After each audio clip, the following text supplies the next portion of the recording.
Trae dinero. Tu marido está en urgencias. Fue la frase que escuché apenas contesté el teléfono, dicha con un tono de prisa y autoridad que no dejaba espacio para preguntas, como si el tiempo y la culpa jugaran a su favor y yo todavía tuviera que responder sin pensar. 2 meses habían pasado desde el divorcio, 2 meses desde que dejaron claro que ya no contaban conmigo para nada importante, pero aún así hablaban como si mi vida siguiera girando alrededor de los mismos problemas que me habían soltado sin mirar atrás. Mientras esa voz seguía hablando de médicos, cuentas pendientes y decisiones urgentes, algo dentro de mí empezó a acomodarse con una calma extraña, porque ya no sentía miedo ni obligación, solo la certeza de que estaban usando la urgencia como presión, del mismo modo en que lo habían hecho tantas veces antes. Recordé cada ocasión en la que asumieron que yo iba a resolverlo todo sin protestar, cada momento en el que tomaron decisiones por mí creyendo que siempre estaría disponible, esperando que reaccionara con angustia,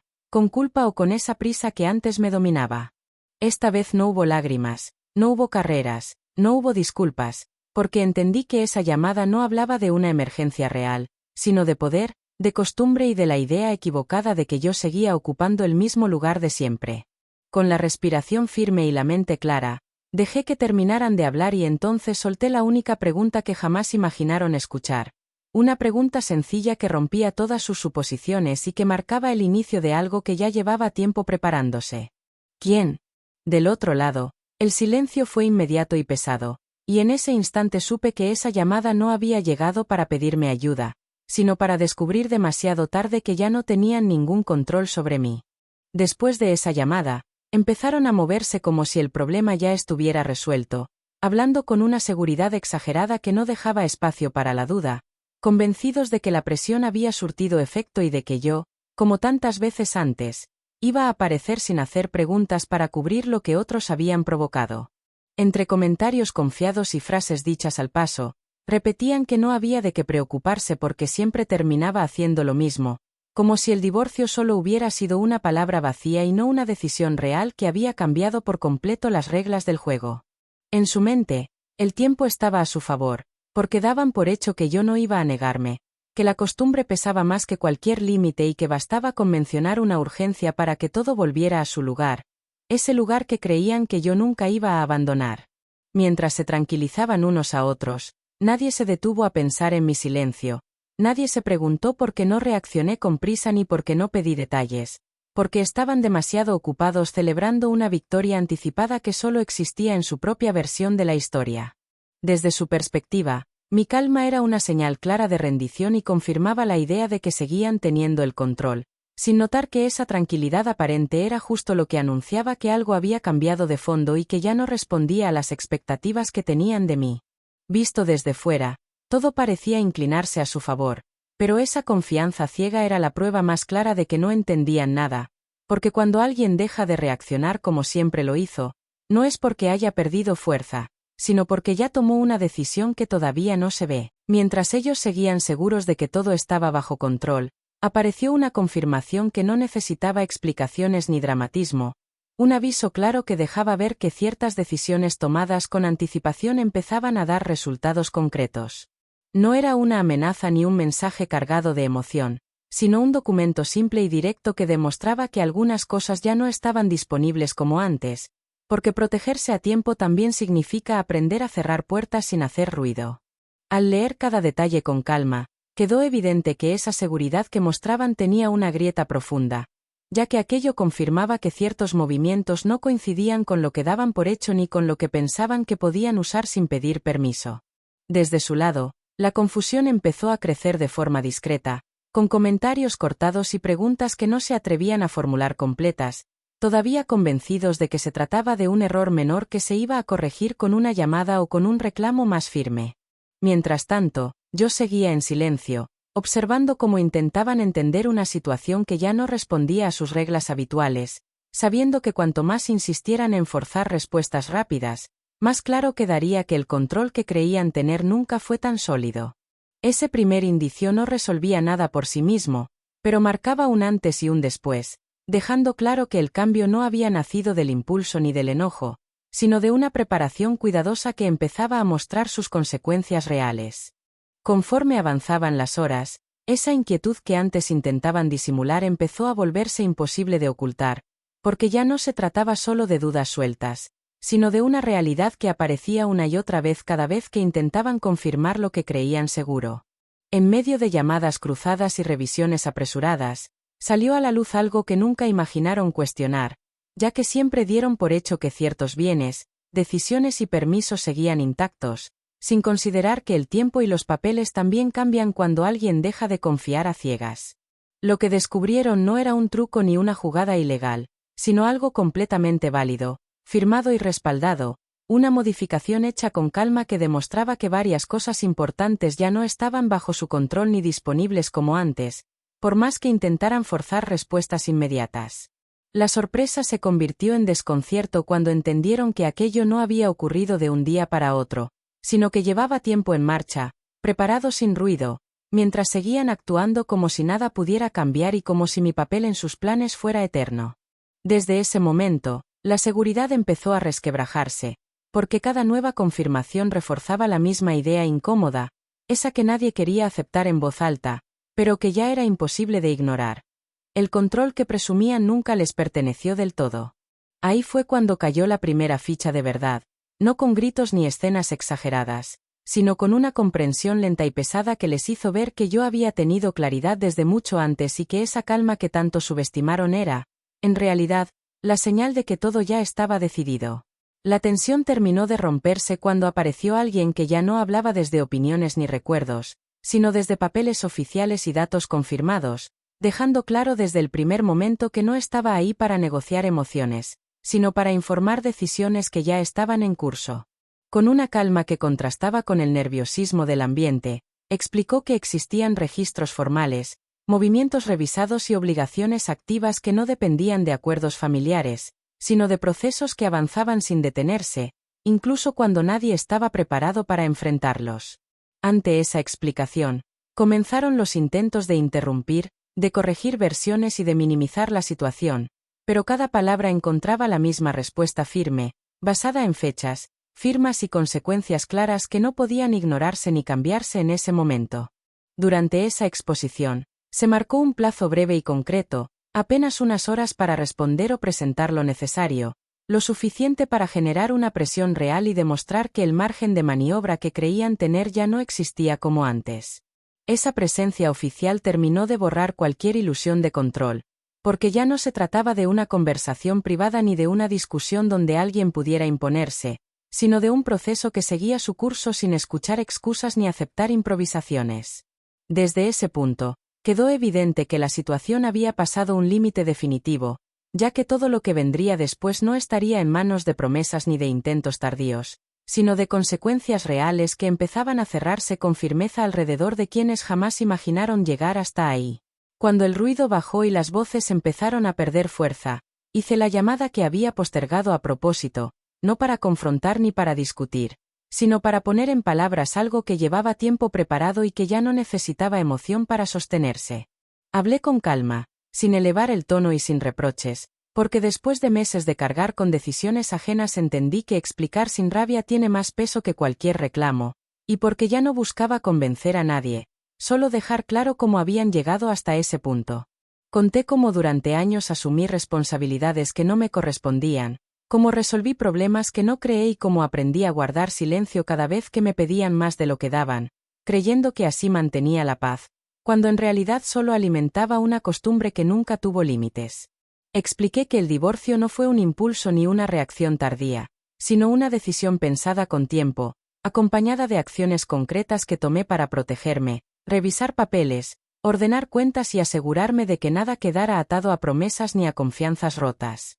Dejé claro que cada documento, cada movimiento y cada cambio había sido hecho dentro de la ley, con asesoría y paciencia, porque aprender a cuidarse también significa entender que el amor no obliga a sostener abusos ni a responder eternamente por errores repetidos. Mientras hablaba, del otro lado el silencio se volvió pesado, no por sorpresa, sino porque por primera vez escuchaban una versión completa que no podían interrumpir ni desacreditar, una historia que no se sostenía en emociones, sino en hechos que ya estaban registrados. Confirmé que nada de lo ocurrido era improvisado, que no se trataba de una reacción a esa llamada desesperada ni a la presión del momento, sino del resultado de meses observando, aprendiendo y tomando decisiones sin anunciarlo, esperando el instante en que todo encajara. Dije con claridad que no buscaba venganza ni reconocimiento, solo cerrar un ciclo que había durado demasiado, y que cada paso dado tenía un propósito simple: dejar de ser el soporte invisible de una dinámica que me desgastó en silencio. Al final, no hubo amenazas ni frases duras, solo una verdad directa que no dejaba espacio a dudas, porque cuando alguien se prepara en silencio y actúa con tiempo, no necesita levantar la voz para demostrar que el control nunca estuvo del lado equivocado. Después de esa explicación, la reacción no fue inmediata, porque cuando una verdad cae con peso real primero deja un vacío incómodo, un silencio donde nadie sabe exactamente qué decir ni por dónde empezar a arreglar algo que ya se rompió desde la base. Intentaron reaccionar como siempre lo habían hecho, buscando soluciones rápidas, marcando números conocidos y hablando con personas que antes resolvían todo con una llamada. Pero esta vez cada intento terminaba en la misma respuesta neutra que confirmaba que ya no había margen para arreglos informales ni favores de último momento. Comenzaron a hablar de abogados, de contactos y de posibles salidas, mezclando versiones y contradiciéndose entre ellos, porque el miedo suele desordenar las ideas cuando la costumbre deja de funcionar y el dinero ya no alcanza para cubrir decisiones mal pensadas. Mientras tanto, la información seguía llegando de forma clara y constante, con datos que se repetían una y otra vez desde distintos frentes, confirmando que los documentos estaban en regla, que los movimientos habían sido revisados y que no existía ningún error que pudiera revertirse con una queja o una llamada más firme. La desesperación empezó a notarse en los gestos y en la forma de hablar, porque ya no podían sostener la seguridad que mostraron al inicio, esa confianza basada en la idea de que siempre habría alguien dispuesto a cargar con las consecuencias, sin importar el desgaste ni el abuso acumulado. Buscaron dinero donde ya no había, revisaron cuentas que creían seguras y pidieron ayuda a personas que antes no dudaban en apoyarlos, solo para encontrarse con negativas, excusas o silencios incómodos que dejaban claro que el respaldo que daban por hecho nunca fue tan sólido. Cada intento fallido sumaba presión, porque el tiempo seguía avanzando y los plazos marcados no se movían, demostrando que no se trataba de una amenaza vacía ni de una estrategia para asustarlos, sino de un proceso que seguía su curso con o sin su aprobación. En medio de ese caos, apareció la confirmación final por parte de un especialista que revisó todo con frialdad y dejó claro que no había atajos,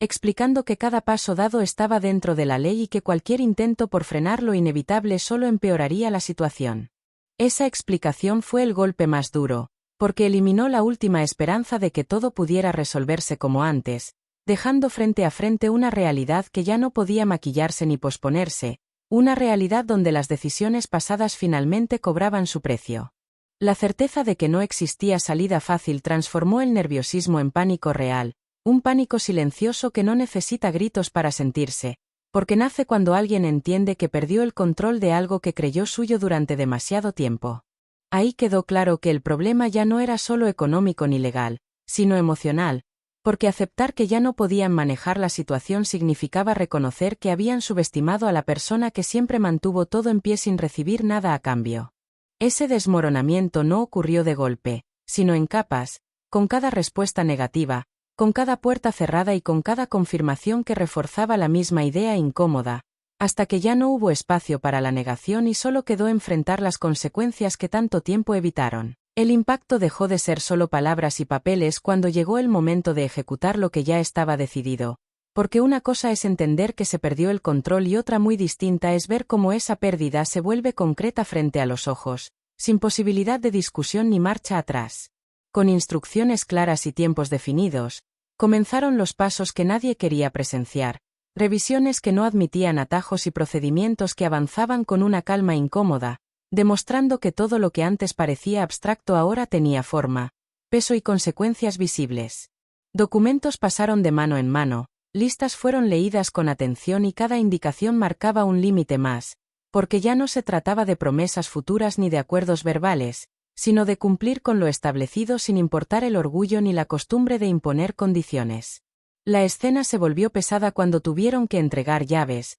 accesos y pertenencias que siempre consideraron suyas, no por derecho real, sino por el simple hecho de haberlas usado durante años sin cuestionar, creyendo que nadie se atrevería a pedir cuentas. En ese momento, La negación intentó aparecer una vez más, con excusas apresuradas y miradas buscando compasión, pero cada intento chocó con la misma respuesta firme que repetía procedimientos, plazos y responsabilidades, dejando claro que ya no había espacio para dramatismos. El inventario avanzó sin detenerse, señalando objetos, espacios y recursos que debían ser entregados o retirados, convirtiendo en realidad aquello que antes solo era una advertencia lejana, y haciendo evidente que perder el control también significa perder privilegios que nunca fueron garantizados. La incomodidad creció al ver cómo el lugar que creían seguro se iba vaciando poco a poco, porque cada paso daba forma a una despedida forzada que nadie había querido imaginar, una despedida sin discursos ni explicaciones largas,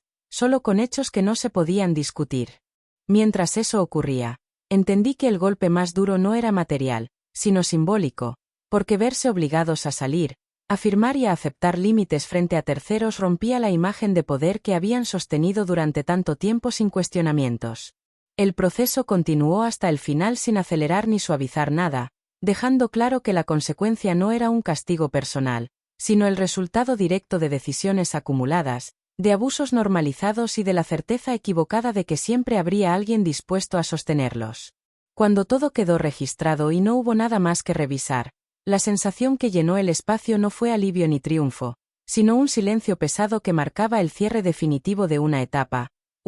que se sostuvo durante años sobre la idea falsa de control. Ahí comprendieron, aunque fuera sin decirlo, que la derrota ya no era solo emocional ni financiera, sino física, tangible y visible, porque perder el lugar que creían suyo significaba aceptar que nada volvería a ser como antes, sin importar cuánto lo desearan. Cuando todo terminó y ya no quedó nada por revisar, el movimiento hacia afuera fue lento y torpe, no por falta de espacio, sino porque aceptar la salida obligada pesa más que cargar cualquier objeto, sobre todo cuando durante años se creyó que ese lugar era intocable. El trayecto fue corto y, aún así, se sintió largo, con pasos que no sabían a dónde dirigirse y miradas que evitaban cruzarse, porque no había palabras que acomodaran lo ocurrido ni excusas que pudieran usarse frente a una realidad que ya estaba escrita. Afuera, el mundo seguía igual, con autos pasando, gente caminando y luces encendiéndose como cualquier otro día, una normalidad que contrastaba con la sensación de vacío que se abría cuando se pierde todo aquello que se daba por seguro sin haberlo cuidado. Sin un plan claro ni un destino definido, buscaron refugio en lo inmediato, un coche, un cuarto prestado, un espacio temporal que no ofrecía consuelo, solo confirmaba que la estabilidad que presumían dependía más de otros de lo que estaban dispuestos a admitir.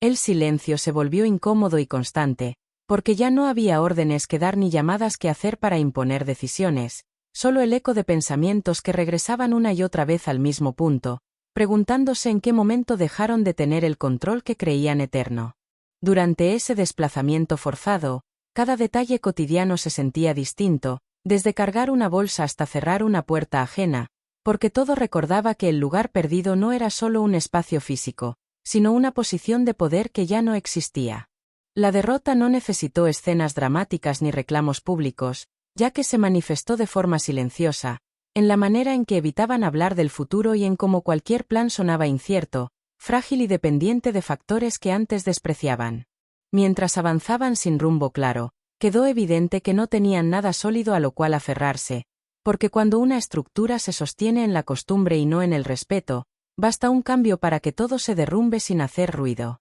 Ese exilio no fue solo geográfico, sino emocional, marcado por la pérdida de certezas y por la conciencia tardía de que subestimar a quien siempre sostuvo todo tiene consecuencias que no se borran con el tiempo ni con promesas vacías. Ahí, en medio de esa derrota callada, comenzó una etapa donde ya no había privilegios ni atajos, solo la obligación de enfrentar una vida distinta, construida desde cero, sin el respaldo que durante tanto tiempo dieron por garantizado. El reencuentro no ocurrió como lo habían imaginado, porque ya no había escenario para reclamos ni espacio para imponer culpas, solo un cruce inevitable donde las miradas pesaban más que cualquier palabra y donde el silencio decía todo lo que antes evitaron escuchar.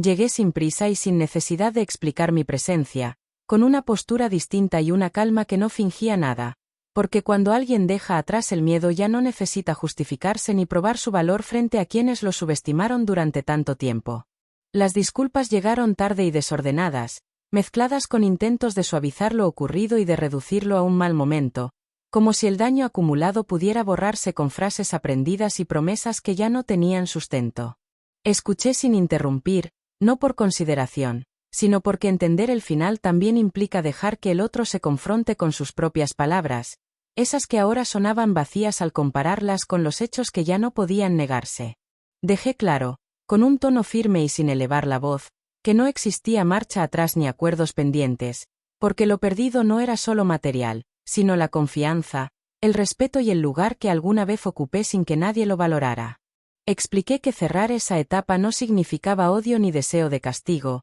sino la decisión consciente de no volver a una dinámica que me hizo cargar responsabilidades que nunca me correspondieron, y que esa claridad era algo que no estaba dispuesta a negociar. Las miradas buscaron compasión y una última oportunidad, pero la respuesta ya estaba tomada desde mucho antes, cuando entendí que seguir ahí solo perpetuaba un ciclo que me desgastaba en silencio mientras otros se beneficiaban. La frase final no fue un ataque ni una amenaza, sino una afirmación simple que cortó cualquier esperanza de reconciliación, dejando claro que algunas decisiones, cuando se toman con convicción, no se discuten ni se revierten. Al dar media vuelta, no sentí alivio inmediato ni euforia, solo la certeza tranquila de haber cerrado un círculo que llevaba demasiado tiempo abierto, un cierre necesario para seguir adelante sin cargar historias que ya no me pertenecían. Ese momento marcó el final real del conflicto, no porque alguien ganara o perdiera frente a los demás, sino porque el poder dejó de estar en manos equivocadas y regresó a donde siempre debió estar,